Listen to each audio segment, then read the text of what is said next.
Hello and welcome to the sixth part of the series about special relativity. In this section, we will give a short discussion about mass as promised originally.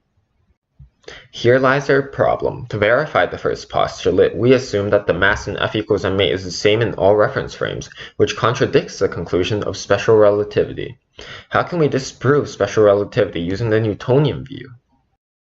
So the question is, does mass change? In my opinion, the mass of an object might be related to its environment, but has nothing to do with an observer's reference frame. But whether mass changes or not is not our focus here. What we will do next is to show that in the handling of mass, the Newtonian system is consistent, while special relativity is not. Let's go back to the first postulate. Where does it come from? Since the first postulate covers all physical laws, it can only come from induction. Induction is a process where we see one pig is black, another pig is black. All pigs that we've ever seen are black. Therefore, we can conclude that all pigs are black. So the first postulate has to start from somewhere, right? Through the example of the falling apple, we know Newton's second law of motion is one supporting evidence of the first postulate. Now, let's see how Newton's second law of motion behaves in special relativity. Put Newton's second law of motion, F equals ma, into two reference frames, and we get the equation shown to the right.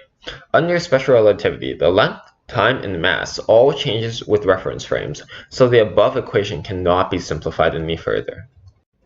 Well, let's see how Newton's second law applies to the Newtonian system. In the Newtonian system, the length, time, and mass are the same in all reference frames, so we can remove mass from both equations and time can be equal as well as distance. So by integration, we get VA equal VB plus W. This is the normal velocity transformation formula. So in the Newtonian system, the first postulate and the normal velocity transformation formula are the same thing. Let us see the complete form of Newton's second law in motion.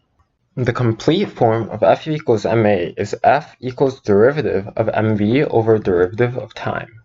Put it into two reference frames and it becomes the equation shown to the right. Under special relativity, this is a final form as nothing can be further simplified. As mass is a constant in the Newtonian system, we can move it out so the complete form becomes the normal form F equals ma, so our aforementioned conclusions still hold. After this thorough comparison, we can get these two conclusions. 1. In the Newtonian system, the constant mass and the rule of relative motion goes hand in hand with the first postulate.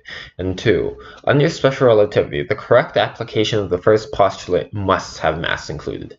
Mass did not appear in the introduction of the theory, so special relativity violated the first postulate from the very beginning. A more specific point is the conclusion that light moves at the same speed in all reference frames is groundless. Following will be the references that we have used for this video.